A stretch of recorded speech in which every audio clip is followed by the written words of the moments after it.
Welcome everyone to our next installment of Uses of Affliction, our Monday night writer speak at Manhattan.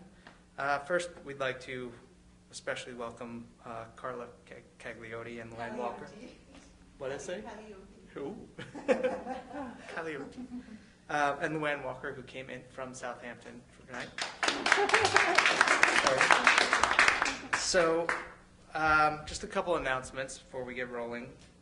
This time next year, there's going to be a submission period open for the Southampton Review. That's going to be an issue dedicated to the theme of narrative medicine. So for those of you working on this in class or for other people who are interested in the subject, keep your eye out for the submission window next year. As some news about our classes in the spring in Manhattan here, just a heads up that Roger's memoir class on Saturdays is almost full, and the same goes for Susan Minot's short fiction. There's still some room in Patty March's humor class, so if you haven't already picked out your classes, now's the time. This series that we have, Uses of Affliction, is Reading and Writing Illness. The series is an open classroom format following the curriculum of the course of the same name, Uses of Affliction, Reading and Writing Illness, co-taught by Dan Menaker and Magdalene Brandeis. All guests and discussions are linked around a common theme: illness in fiction, illness in nonfiction, illness in the culture, and the new emerging theme of narrative medicine. So, without further ado, Joanne Rocha is going to come up and introduce tonight's guest.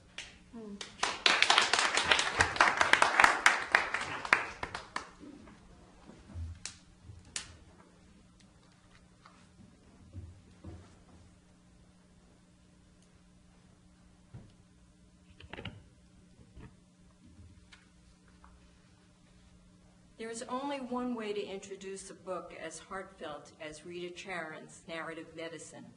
That is with a heartfelt introduction. Therefore, I must make it personal. Rita Charon, I want you to be my doctor. How revolutionary is this? A doctor who listens and hears her patient's stories. When was the last time you met one? The voice I hear when I listen to Rita Charon is full of wisdom, kindness, hope. I also hear frustration, sadness, loneliness. When she writes about close reading in Part 3, Developing Narrative Competence, I immediately associate it with a poem written by Wallace Stevens called "The House Was Quiet and the World Was Calm." The house was quiet and the world was calm. The reader became the book, and summer night was like the conscious being of the book. The house was quiet and the world was calm. The words were spoken as if there was no book, except that the reader leaned above the page, wanted to lean, wanted much to be the scholar to whom his book is true, to whom the summer night is like a perfection of thought. The house was quiet because it had to be. The quiet was part of the meaning, part of the mind, the access of perfection to the page.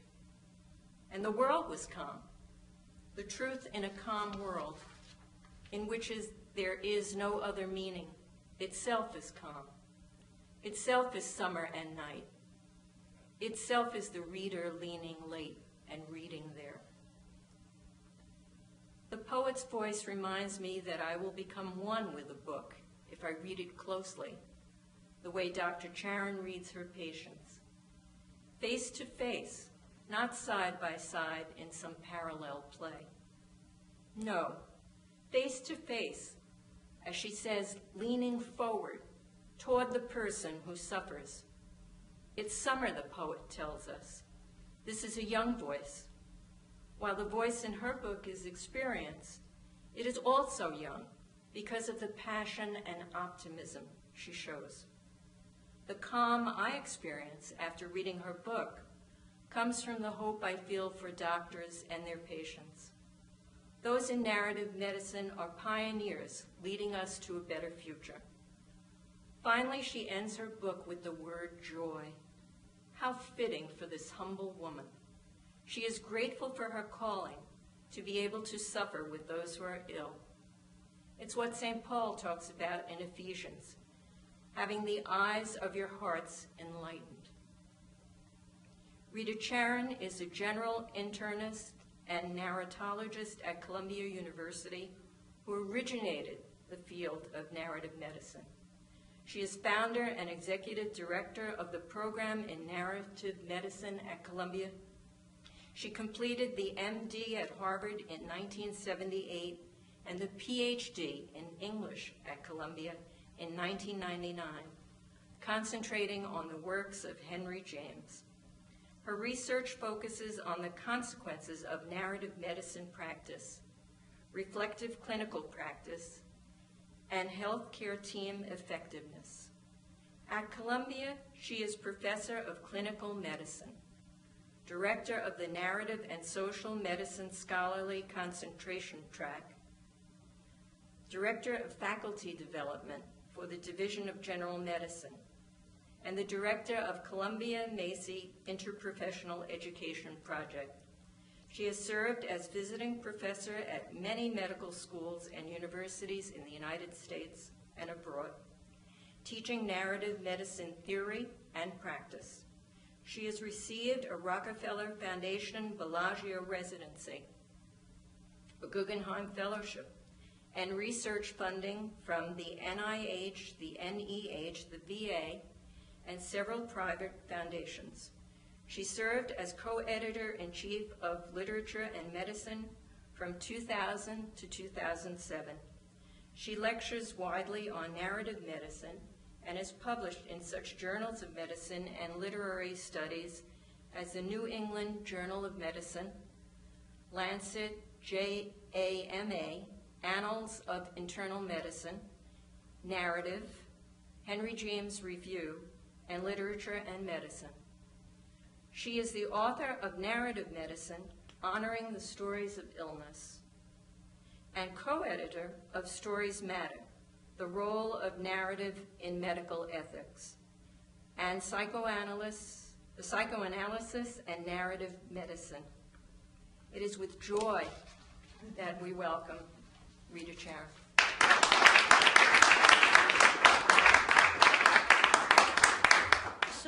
So this is much more fun than what I usually do, which is talking with doctors, nurses, physical therapists, people in the body half of what we're doing, who often almost take affront that I bring them news of stories and poems and suggest to them that they themselves know how to write and can write for discovery. That writing is not just reporting or recording, but that if they let themselves, they will make access with that which they know but is out of awareness simply through the writing. But so here you see it's the other way around. And I hope by the end of whatever time we have that you will see what riches you have to bring to the doctors, nurses, social workers, and students of all of those domains. All right?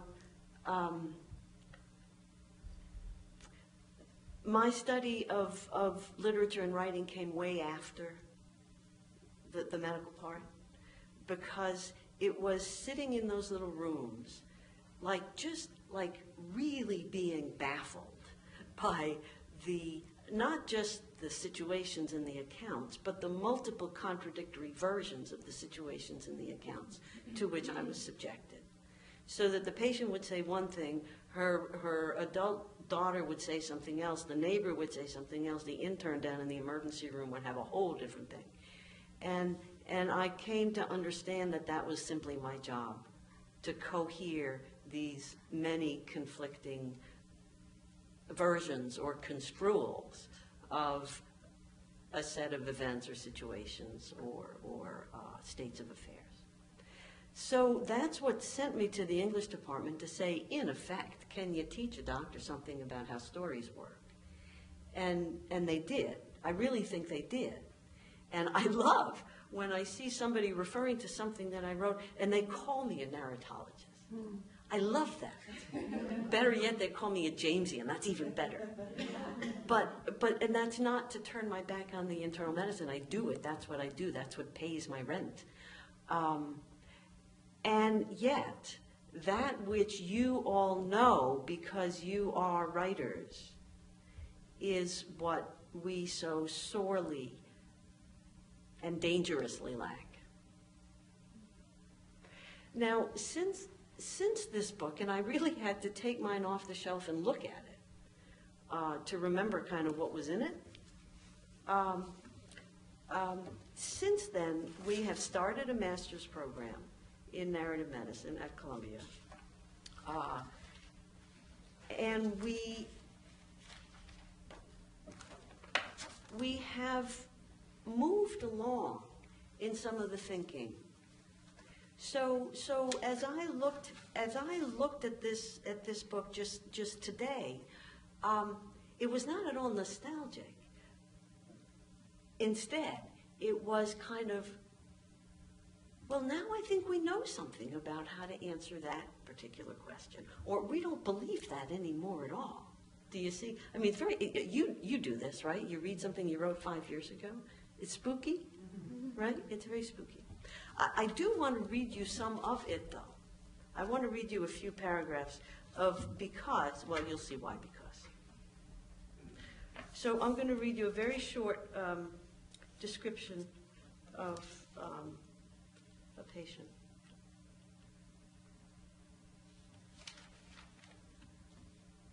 An 85-year-old woman with bad asthma comes in to see me. I'd known her from almost 20 years. We have managed to decrease her hospitalizations and emergency room visits dramatically over the years, so she is grateful and I am proud. Today, she sits and weeps. I know that her 28-year-old grandson just last week drowned in the ocean off Miami. I know that her son, this dead man's father, was shot to death on the streets of Harlem at age 36. She sits next to me and she weeps. Her English and my Spanish enable us to reach one another. Her pain is unbearable. Suffering again the loss of her son by virtue of the loss of her grandson. She is overwhelmed by her grief. Yes, she prays to a God she still feels near. Yes, she is comforted by the presence of her daughter. Yes, she allows herself to talk about her two lost men. She knows that time will heal her pain, and she knows to wait. I weep with her, unable to fathom her agony, but able to honor her bereft state. I listen as she tells of her anguish, knowing that her telling of it is therapeutic.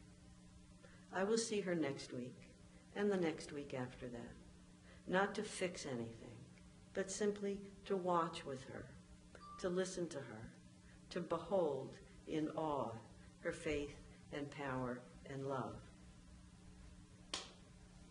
So that was maybe in 2002 that the boy died, a drowning. And I just want to tell you how it's been since then. She has died by now. She was 85. She died almost 100. She almost made 100. She developed rectal cancer after this. She needed an operation. She did well despite her lung disease. And then just last year, she was hospitalized with really end-stage respiratory failure. It's as if the asthma kind of caught up. So she was in the hospital. She had developed pneumonia.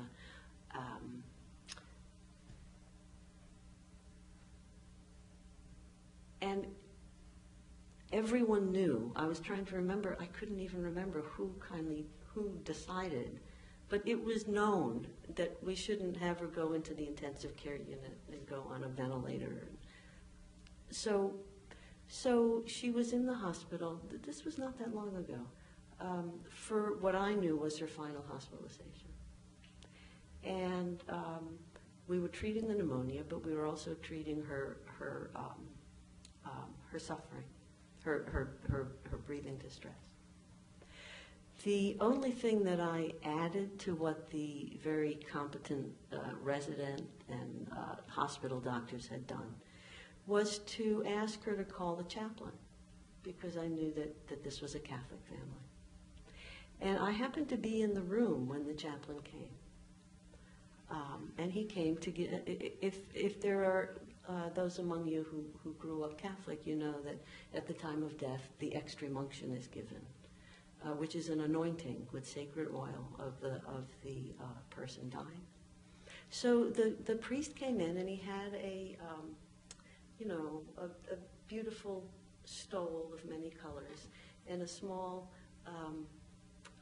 metal, golden, tiny reservoir of the sacred oil.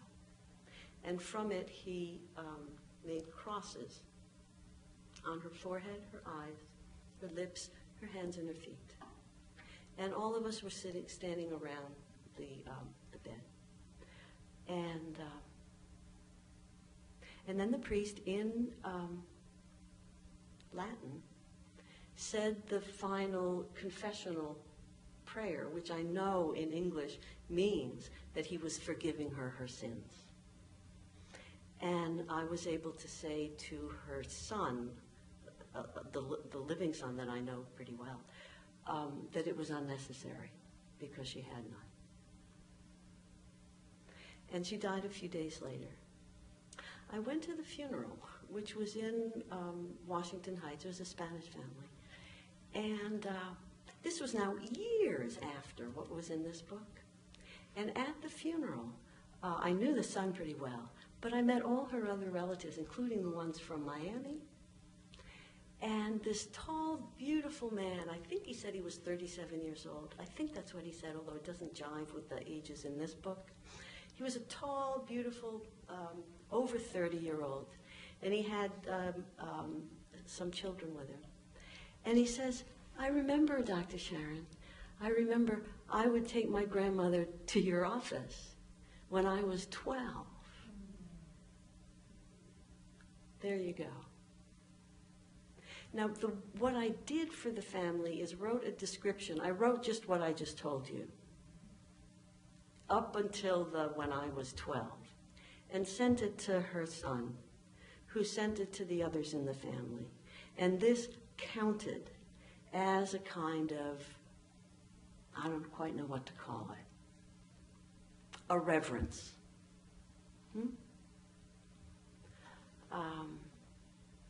So that's what these kinds of practices lead us to be able to do. It is not unusual for a doctor to go to funerals. We all do it quite a bit, more for our sake perhaps than for families. But the giving of the remembrance and the plotting of events, not just of illness now, but of just ordinary living, when seen from this strange position of doctor, has meaning. So more and more we're engaging patients, families, to write with us. And that's what I want to tell you that you're needed for, do you see? That not only is narrative medicine a good way to bring learning from the disciplines of literature and philosophy and visual art and music. Our work lately has gone actually quite beyond narrative in text. But much more fundamental than that, that the acts, as you know better than I, the acts of writing enable you to see. That's it. You know, Cézanne, Cézanne says as he's painting one in the interminable series of Mont Saint-Victoire paintings, he says in a letter to Émile Bernard, one should penetrate what one has in front of one. See? One should penetrate what one has in front of one. And that's kind of what we try to do. And the parts of this book that I still rather enjoy looking at are the parts about attention and the ways in which one makes oneself available to those, to him or her. I'm going to get the sentence all wrong. Let me start over.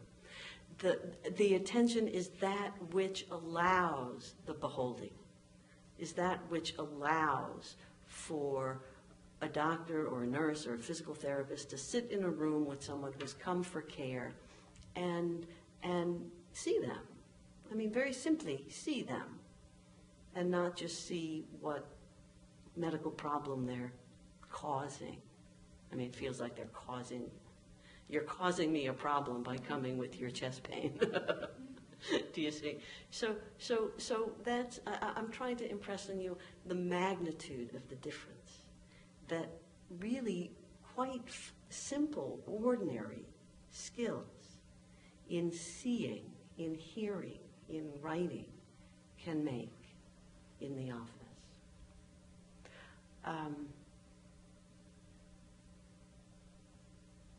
How do we teach people to see? Here's one of what I count as a discovery. It's not a discovery, but nobody in medicine knew about it. That we teach people to see by teaching them to represent. And again, this you know, it was Nelson Goodman in Languages of Art who talks about what we see when we look at something, what we see when we look at an object. And he asks, what is it that we see when we look at an object? Well, the first part is easy.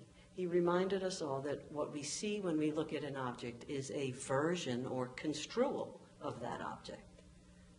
Fair enough. It depends on where you're sitting. But then he goes on to say, when we represent the version or construal of the object, we do not copy it, we achieve it, right?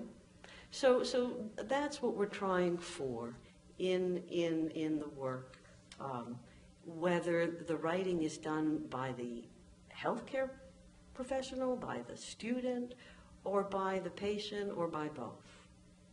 So I'm going to read you another one where the patient and I kind of wrote together, and then I'm going to tell you my latest, what happened just last Thursday, and then we'll have some conversation. So this is just recent. I wrote about a patient recently in order to figure out what had happened. She had had breast cancer around 10 years ago, had a lumpectomy with tamoxifen afterwards. After 5 years of this, she was told she was cured. Then she developed a mass in the other breast. This was about 6 months ago. She treated this recurrence very matter-of-factly, submitting to a mastectomy, declining breast reconstruction, saying she was too old to need that.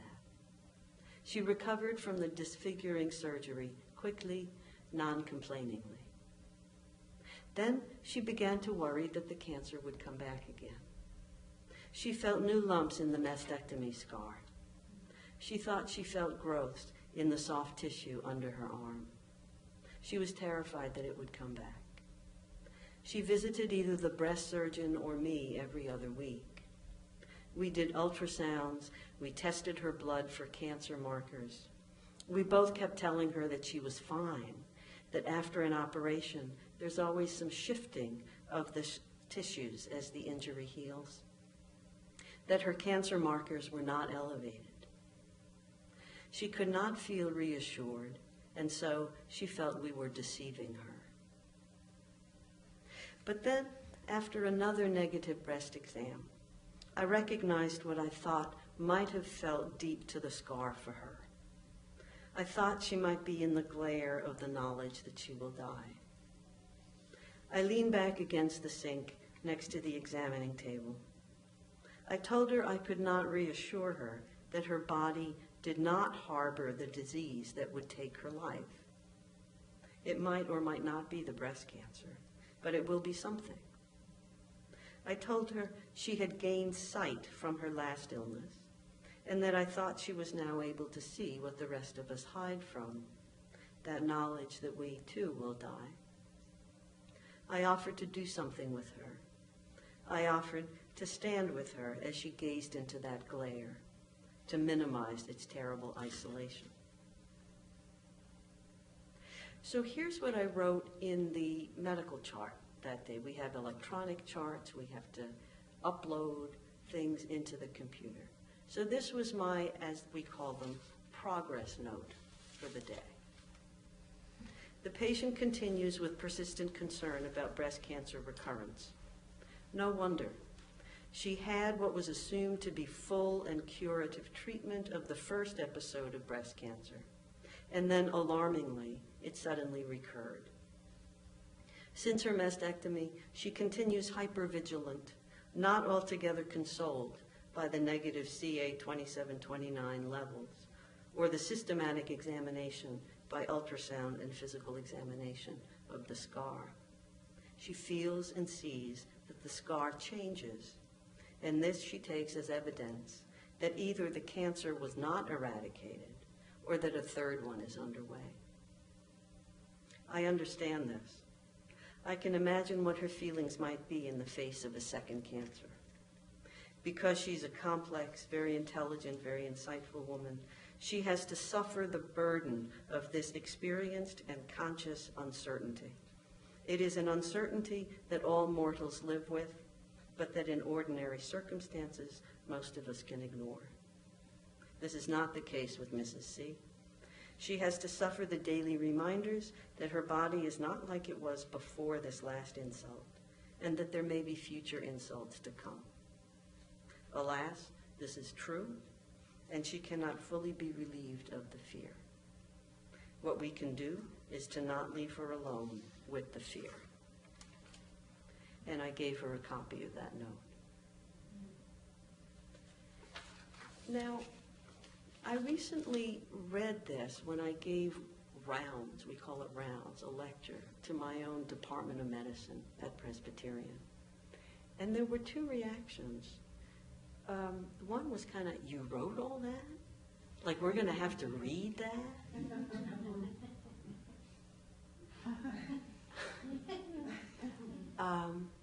And then somebody, an internist in his 50s, he says, Rita, you used the word alas in a chart? And then many days later, Nick comes back up to me, and he says, since then I've been thinking of how many charts I write that should have the word alas in it. But then I got a note from a resident. These are the ones who were, he was 3 years out of medical school graduation. He says, thank you for your lecture today. He got, this is a stranger. I am a third-year resident in medicine at Columbia.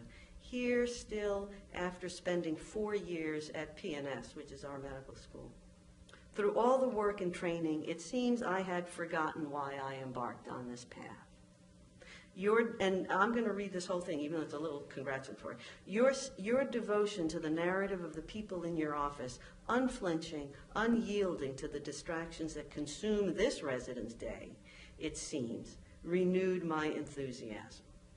So here was a guy who was reached. Do you see?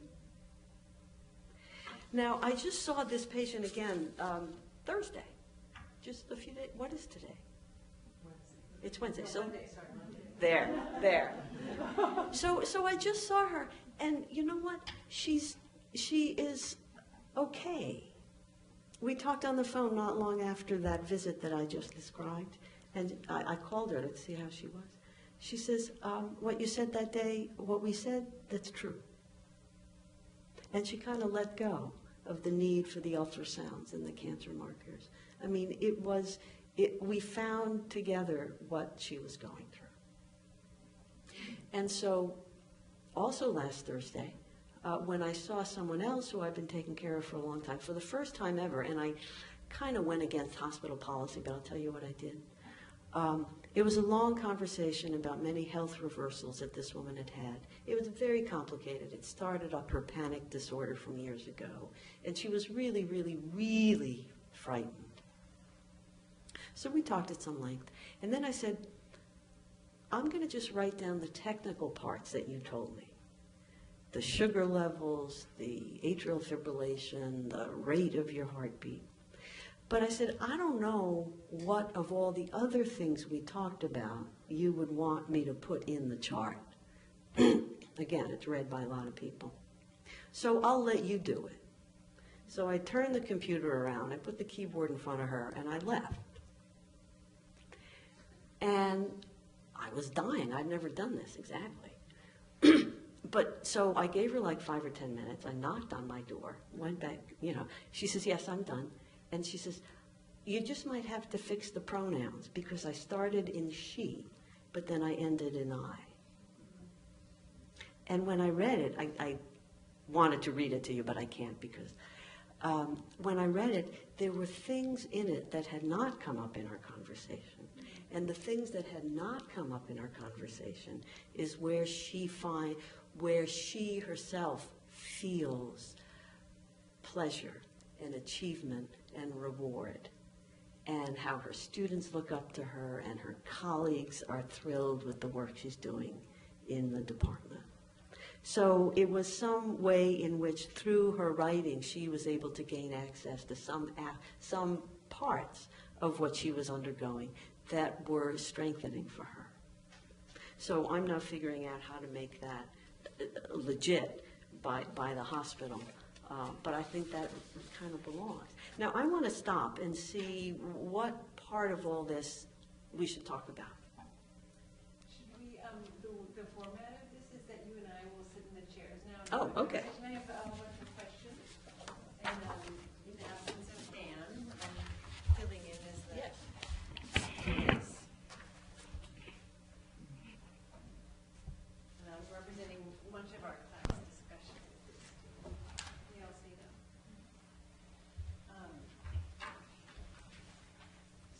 So,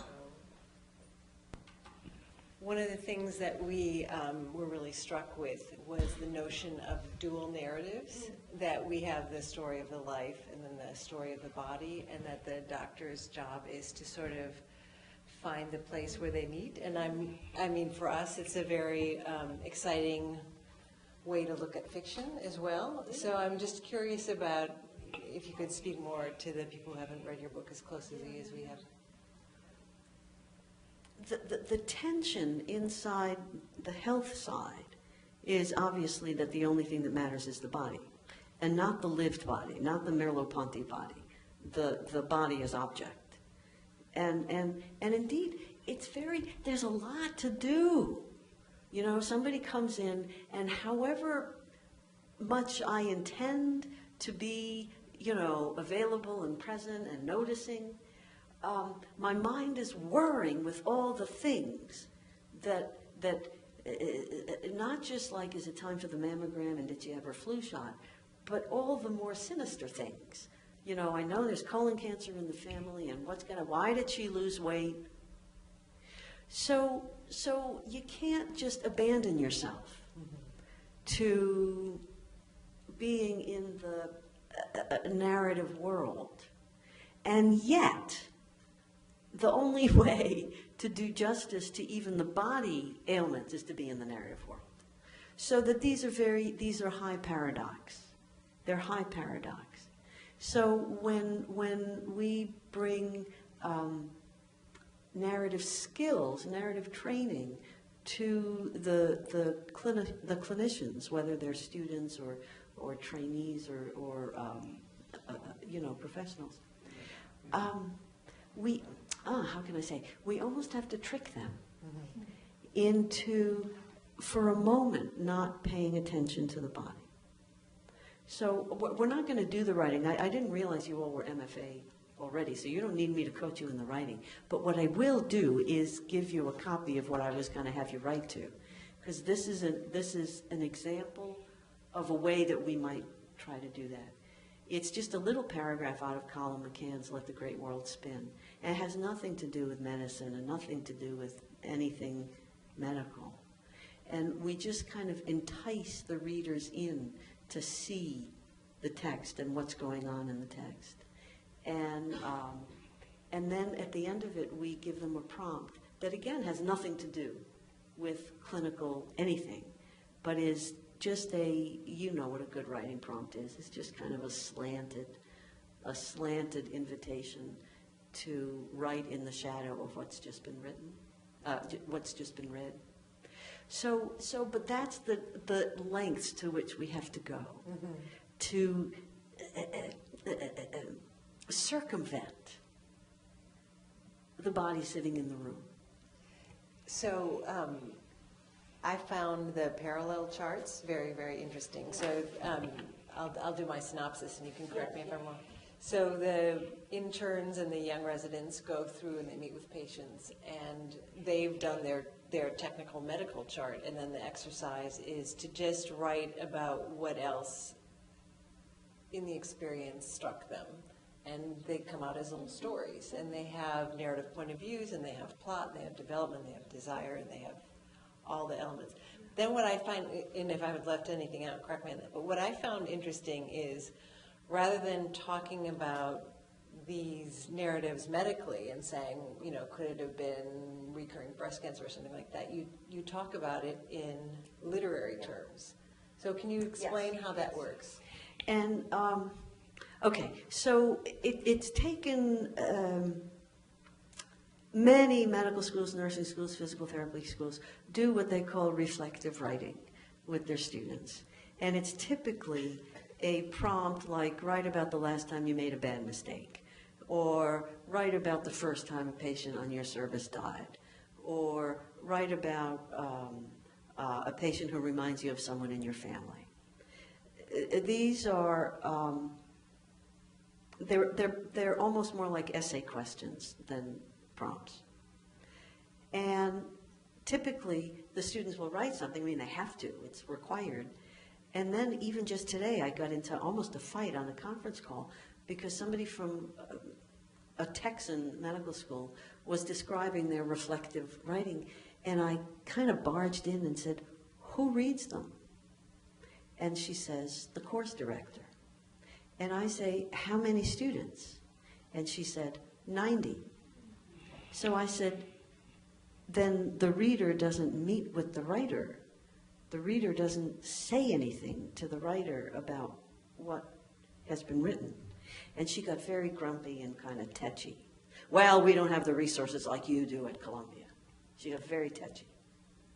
So, but that's usually how it goes, that the reflective writing is supposed to be sufficient unto itself, and that once it's done, his job is done.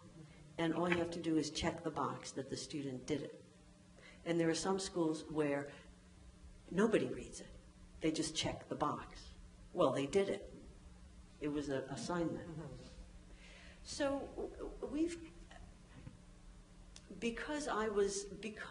I'm the only medical school who has a creative director.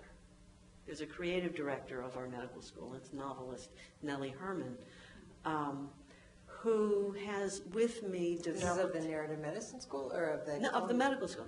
Well, no, I mean, she's the creative director of the program in narrative medicine, but there's no such position. She loves it. Quick, where's my card? Creative director. So what we do, systematically, methodically with faculty, is teach them how to read in real reading. What are the sensory details? What do you observe? What do you see? What do you hear? What do you smell? What do you taste? What's the temporal scaffolding? Because, and that's not unlike what we did here, because that's the service you do to the writer. You don't need me to tell the writer maybe it was asthma. That's not useful. nor do you need the reader to tell them, maybe the attending shouldn't have done that. Or even, I'm sorry that happened to you. That's not what the writing class is for. Instead, it's so that the writer understands what he or she did. So a question like, you know, how come at the beginning you're I and then you become she? How did that happen? Or how come here the patient is speaking, and by just looking at the actual structure of the story will allow a student to see what indeed he or she has gone through, rather than fussing with the medical facts or the even actions. Mm-hmm. So this is what I was wondering as I was reading, is I think with writing students, when you start to say, you know, the difference between omniscient and third person close, people become self-conscious as writers, and it sometimes can restrict them creatively. So I'm just curious, how does an awareness of narrative structure help a doctor? Because they have no idea that they're doing anything.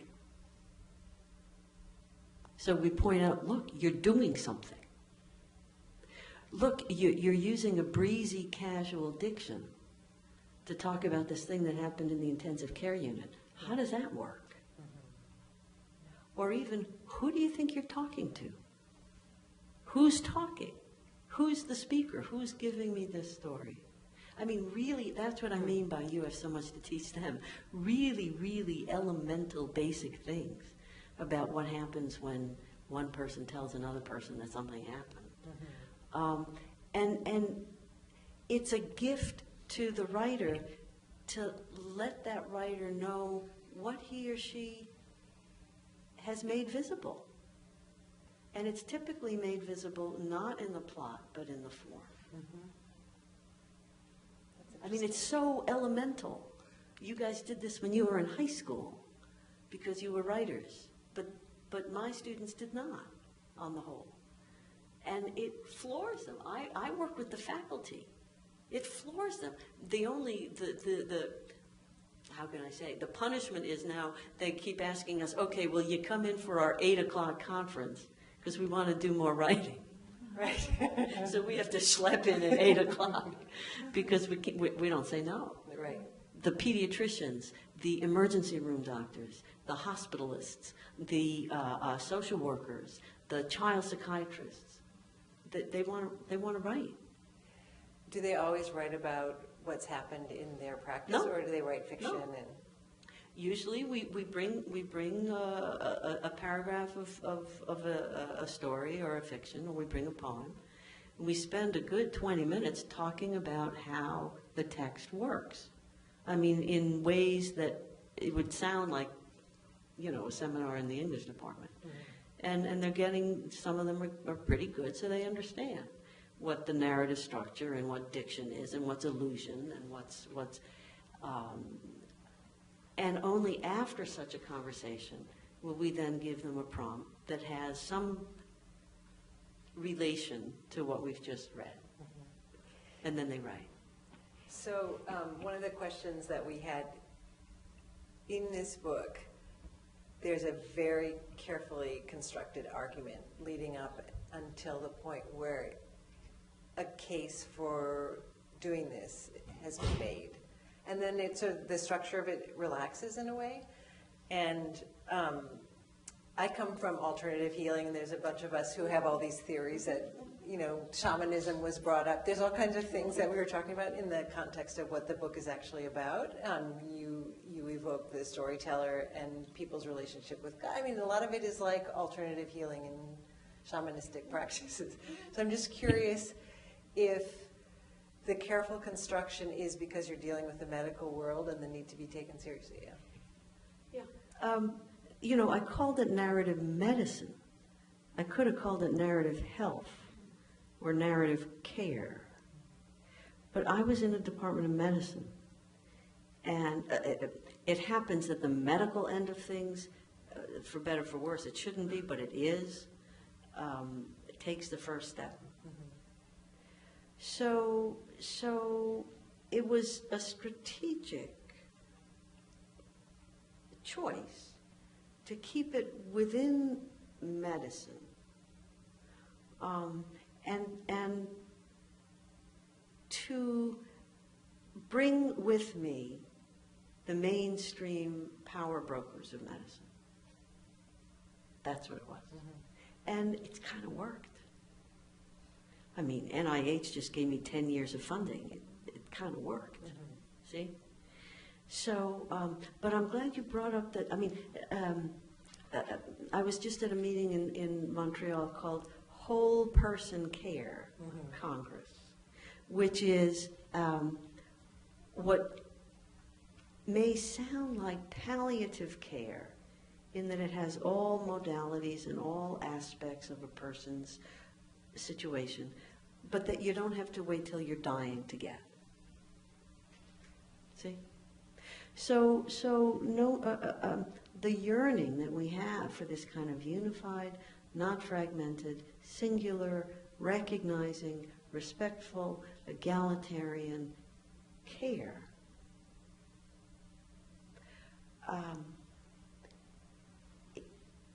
is not only today located at the fringes. And one doesn't have to choose one over the other. This is a great accomplishment. I mean, we didn't do this. Right. The culture did this. Right. The culture did this.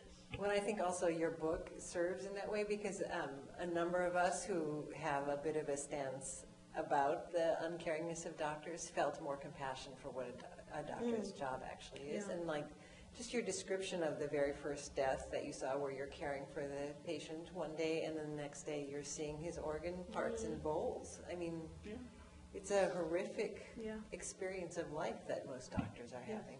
So. And we, I don't know if I have it here. Yes, we know, but we forget that we are human and we have bodies and we will die. You'd think that doctors, nurses, social workers, you'd think that we would hold on to that fact. But not only do we not hold on to it, we don't let it in. Now, this is a few lines from The Infinities, which is second to last of John Banville's novels. It wasn't a very good novel, I don't think, but it had this dazzling part. Do you read Banville? Are you Banville fans? The Sea. The Sea.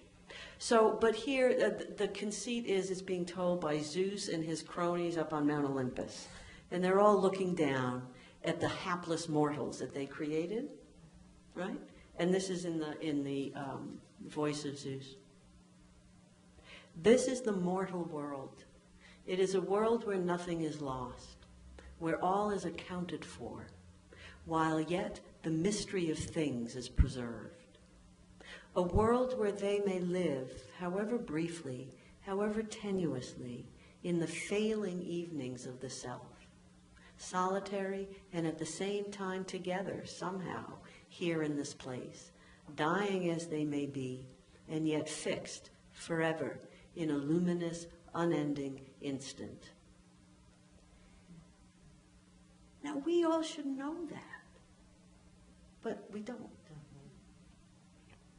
So let's open it up to questions on that note. I would ask your opinion about what's been going through my mind in a sense that I see a bifurcation in a variety of areas of our society, certainly economically in our city. And I'm reminded of that here as well.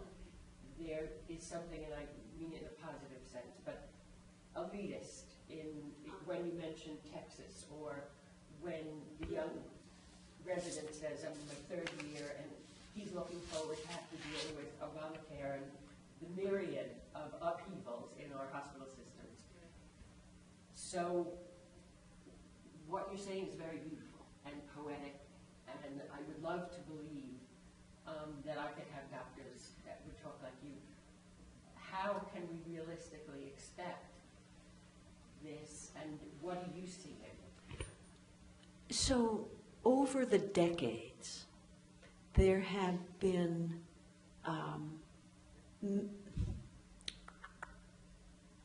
there is a myriad movements called many different things. Relationship-centered care, patient-centered care, medical home, healer's art, this whole person, integrative care, it used to be called complementary medicine. We stopped calling it complementary because that sounded like it was elective. Mm-hmm. So now it's integrative care. There are all of these kind of neighboring efforts to make things not fragmented, just, respectful, accurate. And of late, we're all kind of gathering and saying, look, we're in the same federation. And if all of us who belong to this federation came into the clearing, there would be more of us in it than out of it. Now you have to talk about plain old political activism. Someone makes these decisions. We kind of know who do, but we kind of don't. And it has as much to do with the shareholders of Aetna and Prudential as anything else. So that's where we have to start. And I'm not saying, I don't know who's going to lead this movement. It is no longer a fragmented figment of somebody's dream. There are more, even within the healthcare providers, even if you just start there are more who would come into this clearing than would stay out of it. Within the professions, you probably know this, there's great unhappiness. So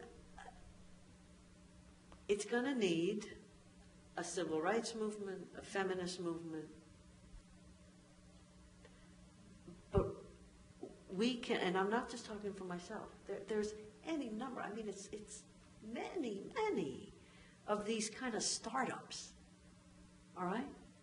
And we're finally able to say, okay, now it's time to coalesce all these little startups, even though there are distinctions among them, and I don't do Reiki, but I know people who do. Do you see what I mean? So no, you're not. That's an optimism. It's a wonderful way, and it is a positive, hopeful way. And either that, or we're all doomed. Which is the plot that we have in question in our class. Is there a plot to life? In effect, we are all doomed. We know that. But in the meantime. But mortality is, that's part of the game. So that's not, death is not, it's while we're here. Yes. And the injustice or, yes. And what you're, yes, it comes in little pieces, but it does take a coalescence. I'm going to ask a question for Harmony, or I'm going to interpret a question for Harmony because she can't speak because she's next to the camera. The notion of time, I think, is really interesting in this, both in terms of the narrative of the body and also of texts. And I just was wondering if you could talk a little bit about that. You don't mean the time spent? Time spent, but also time in literature, how time changes in the course of a story. Well, if anybody wants to see texts with kind of dazzling temporal structures, come on into my Thursday morning clinic. Because it's so, okay, here's an example. The guy, I see him for the first time. I ask him as I do new patients, tell me what you think I should know about your situation. And he says, 20 years ago, my father died of kidney disease. And 10 years ago, my brother died of kidney disease. And now I'm having real trouble with my 21-year-old son, who's rebellious and angry. And then he stops and he starts crying. And I say, why are you crying? He says, no one ever let me do this before. Now, you tell me the temporal structure of that. I mean, it's extraordinary.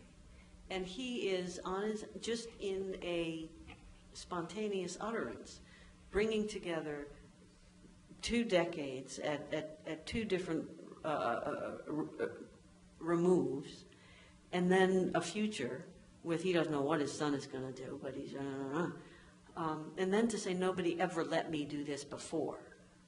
It's just very, very, and you have to see all of those turns in order to say kind of, oh, you know. I appreciate that I've been in this practice since 1981. So there are people for whom I've been their doctor for 33 years.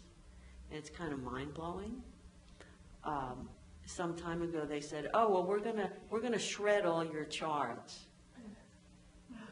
because they need more space. So I had to hire a carting crew to come down into my office and bring all my charts. I mean, there were boxes and boxes. So it's not as if there's great respect for the temporal complexity and the temporal density of what we go through with patients. But there is. Mm-hmm. I'm just curious, because I know we have 3 therapists. Are there more? I think there's 3, or former therapists. 4. Does this seem like it crosses a line into what you do? Fran, I can ask you because I can see your face. I actually work in a hospital as well as private. Ah. So I work in a rehab medicine, like youth and mental unit. So it does actually, I've seen it before, and I would love to have our doctors think that way. But a lot of what you say about the medical body aspect of it is really what happens. So I see patients as a psychologist, the ones that help you, and say everything's reaction, whatever, like,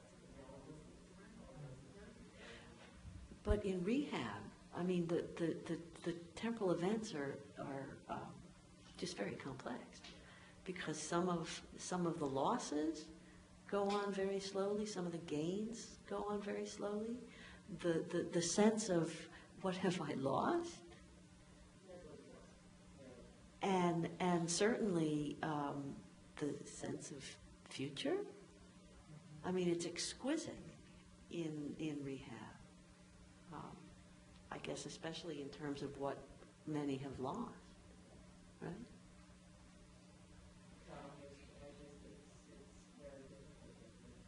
Yeah.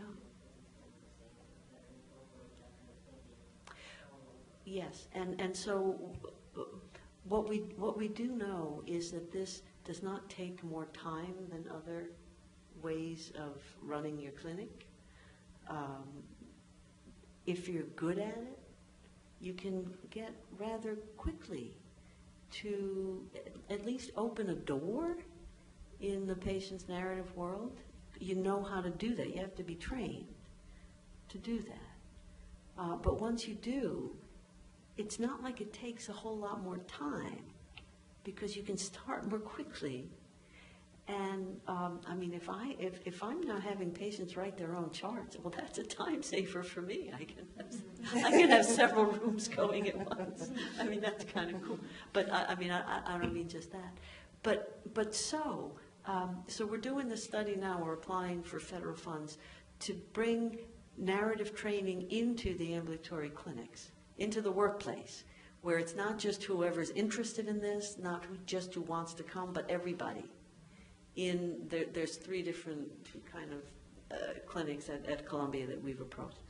And they're going to give us an hour twice a month for 6 months, during which we're going to do a lot of these kind of practices in how to read and how to write. And some of it will have to do with particular patients in their practice, some of it won't. And we're gathering some consequences. I mean, we haven't got the money yet, so I don't know if we can do it, but we will be gathering some of the consequences of this. Are there going to be differences in how these doctors and nurses write about the patients in the chart? Are there going to be differences in how they talk and listen? Because we'll be doing some audio taping of what goes on in the visits. Might there be differences in even how the patients might answer questions like, do you think your doctor knows what your concerns are? Which patients are asked routinely. We think that they'll be more likely to believe that their doctor or nurse knows what their concerns are. See? So that's a way of saying this is not only going to be a boutique thing that people at Columbia do, but what the next step, once we can show that people are going to come to this training, is that the patients who they take care of will have better glucose in their diabetes, will be able to lose weight more effectively than others, maybe actual clinical health outcomes that we think it's not crazy to expect will be better because there has been a meeting and there is more trust, there is more trustworthiness, there is more willingness to at very least come back for the next visit. See? Yeah. Did you have a question? Oh, well, I was just wondering, the patient that you said, tell me what I need to know about your illness. No, tell me what you think I should know about your situation. In terms of the delivery, is it the words or is it the affect? You know, is it, you, or is it, if somebody else said those same words? And can you teach that? Yes. And I think the most important part is the silence that follows that sentence. And you can use, I happen to like my sentence. I think it says exactly what I want to say. But it's the silence that follows it. And it's silence with hands in lap, not writing, not typing, just listening. Just listening. Oh, we had some writers over here. We'll come back to your friend, Jackie. So will the next step be getting the patients themselves to write their story and interact with the physician? Well, there's a way for patients, it just started at Columbia, to open their own medical chart and write in it. So, yeah. So that's what I'm going to try to use, where, and whatever they write, even if it's from remotely, will be seen by anybody who opens that chart. So at the beginning, it was thought to be something like, no, I'm not taking 100 milligrams of labetalol twice a day. It's 300 milligrams once a day, that kind of thing. But who's to say they can't do other things too? So we're going to use this portal and let each patient add to. Now, it's been for a while. Sorry. Patients bring me things that they've written. I've had, poems written in jail, letters to dead people. I mean, that kind of thing. When one woman was incredibly incensed by the treatment she got when she went for her bone density scan, she wrote this gorgeous black comic thing about her bone density scan. I mean, she really nailed it. Now, she didn't do anything with it. I mean, I read it. She felt much better. And I knew what she had been through. So I think there's no end. We have two more questions over here. What are the inherent limitations to Erica's? What she said. The corporatization, the commodification, the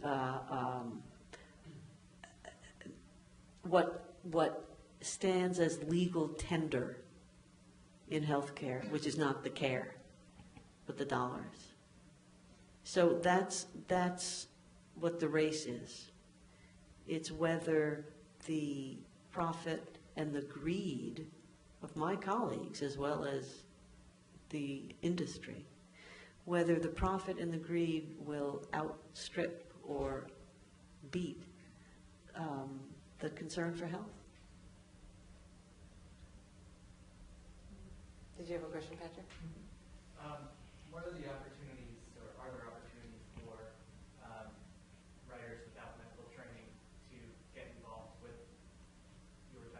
Well, yeah, that's why we started a graduate school, because we needed people I mean, we had no idea who would come when we offered a master's degree. And it's been about a half health professionals and a half not. And the not are writers and teachers of writing who want to know how to do this in hospitals. Now, it's not like a wholesale, there's no page in the New York Times for job listings for narrativists in medicine. But as these practices take on visibility and become, I mean, it's just very desirable. We need people who know how to do it. I mean, at Columbia for years, we've been relying on our MFA program, and they come on in and they teach us. Nellie Herman, who's now creative director, started with us many years ago when she was in the MFA fiction, working with Mary Gordon, and she had an assignment, or not an assignment, a requirement that all MFA students had to do some teaching. So a bunch of them were sent up to us, and she was just great, so we kept her. So they were sent up to work in the medical school with this? That's great. Yeah. Because one more thing, as part of the requirements for the medical students, this is not true in the nursing school and dental school and public health, but in the medical school, there's a requirement that each student participate in, enroll in, and take and pass a narrative medicine seminar, which is a graduate level small group seminar, either in writing or in literature or in visual arts. So that last year we hired Chris Adrian, who taught a fiction writing workshop. I mean, this is very cool. And we had Rachel Haddis teach a poetry workshop. And we had Libby Rosenthal teach a science writing workshop.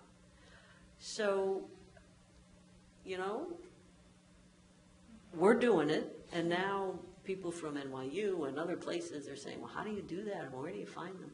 So I think it's a growth. I really do. The medical schools are as strapped as everybody else for resources and money, so it's not like, I mean, when you start, you got to be good at writing grants. Fran, you had a question? Yeah, to add to the death anxiety that doctors and patients feel, and defend against, there's the conflict of interest that doctors have between being the clinicians, educators, and researchers. And I wonder, how do you get oncologists to write about what they feel? Do you mean legally? No, just Well, they do in droves. I mean, we've had both adult oncology and and pediatric oncology doing this work with us from the beginning. The stories just spill over. And in their case, you know, it's not as simple as I thought it was at the beginning, like writing about your illness is good for you. Well, sometimes it is, sometimes it's not. There's a re-traumatization a lot of the time. For the writer, there's certainly a traumatization for the listener or the reader, so that the risk is evident. But when I've worked with youngish people in oncology, they're really, really pressured. They're really pressured to, it's almost a spilling. And it's quite beyond what you'd want to have a kind of once-a-month writing seminar for. Just because I don't think, Fran, in the book she describes, they have it's called oncology, narrative oncology. Yeah. And it's a regular group that meets and talks about it.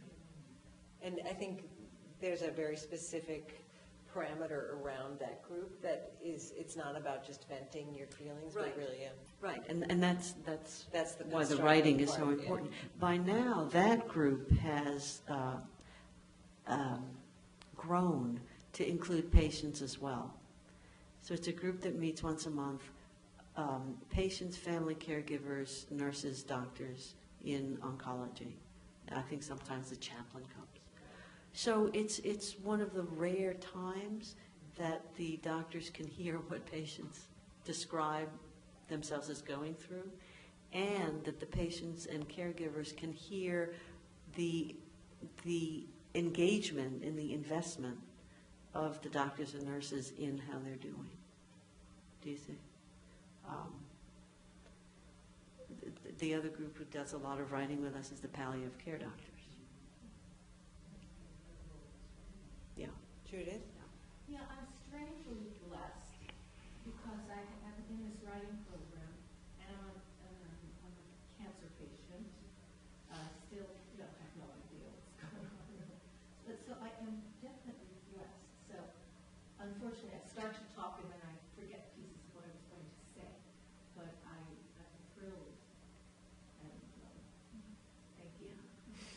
And I just want to know where, I mean, blessed is such a marvelous, powerful word. So you're blessed to be here, you're blessed to be writing. Yeah. I don't know if blessed to have cancer. People who say everything is blessed, and because then out of that, I'd rather not have Yeah. it. Yeah. But out of that, I have some comedy writing that I've done. You know the extremes of the care, the bad care, the good care, the angry care, the happy care. So when I first had this, I was writing a lot, and then I stopped. So now I have to. You have a question? Yeah, you said you were expanding out of just writing and doing other things like music, and I don't remember what else you said, but I was wondering if you could talk about that and like sort of like how you, when you came to these other things, like how you came to them and what you're doing with them now. You know, I mean, where do we learn to behold? So I gradually came to understand that what I do when I'm at the Met in front of one of Cézanne's Baies de Marseille, or what I do when, like last night, I'm at Cornelia Street Cafe listening to Chris Davis playing the piano. What I do there is not unlike what I do in the office when I'm at my best. That I am summoned out of myself by the solemnity or the gravity or the beauty, the singularity of this work.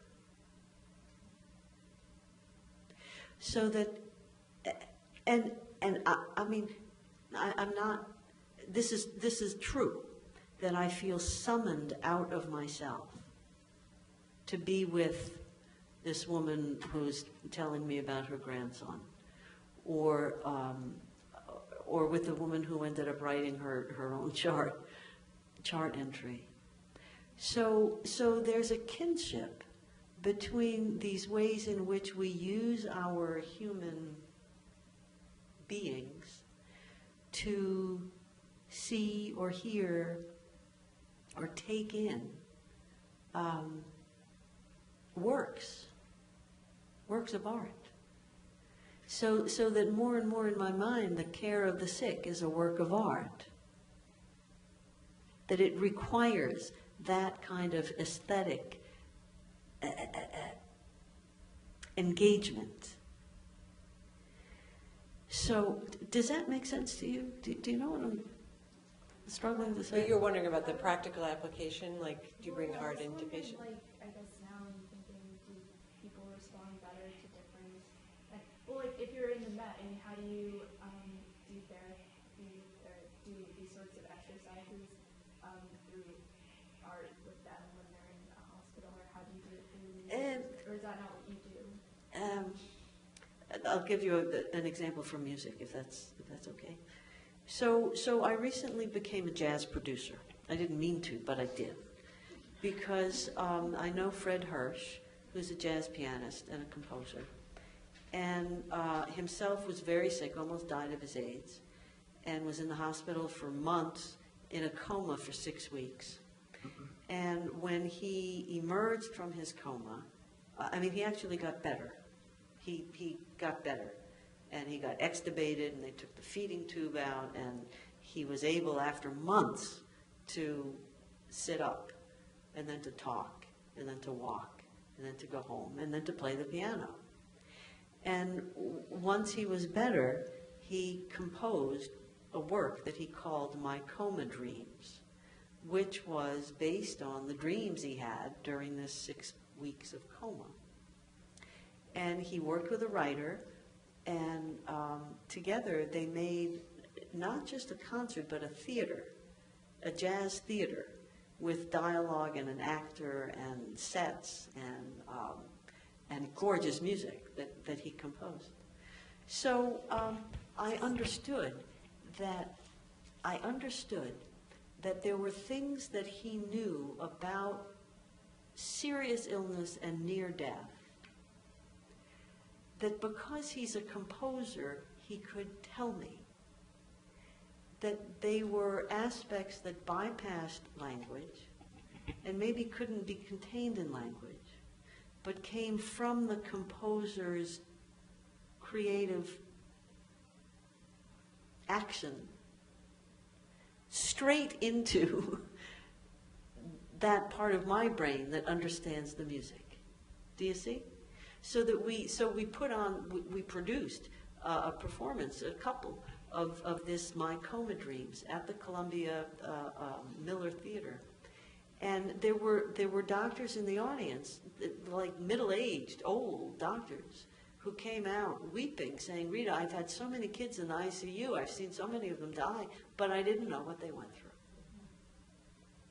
So it was the bypassing of the language that interested me, that it went from his composing mind into a means by which my mind, or whatever it is, could absorb what it was. You know, yes, we do have students go to the museums, they go to the Frick and the Met and MoMA, so as to learn how to see. That's what it's for. And you know, they'll have a 2-hour class, but 45 minutes of it is spent in front of one work. And they're told, just look at it. And then maybe even talk to others who have been looking at it. So it's very much a training in perceiving. It's a training in perceiving. Any other questions? We're keeping. Yeah, the last one. Have you started using a tape recorder in your practice, or do you still avoid that and simply listen and then write after the patient's getting dressed or something? Yeah, because I'm glad you asked that. There are some cases, I told you in this research project, we're going to be audio taping the interviews, mostly to see if things change from the beginning to the end of the training. But the other one, you know, if it's a version or construal, I think that's kind of what we're both after. It's not like just the facts, ma'am. And did I or didn't I tell her to take the Kozar in the morning and not in the afternoon? I mean, it's not for that. It's how does this whole thing cohere in the writing? I mean, I know enough about myself as a writer that it's as it goes that the meaning and the shape come to be. Not even come to me, but come to be. So that's what I'm after. It's not so much a recitation of you said, then I said, then you said, then I said.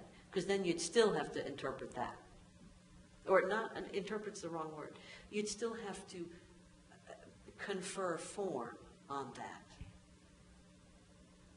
And it's in the conferring of form that I think we're exposing the meaning. It's a good place to end. It's fantastic. We want to thank Rita Charon for coming.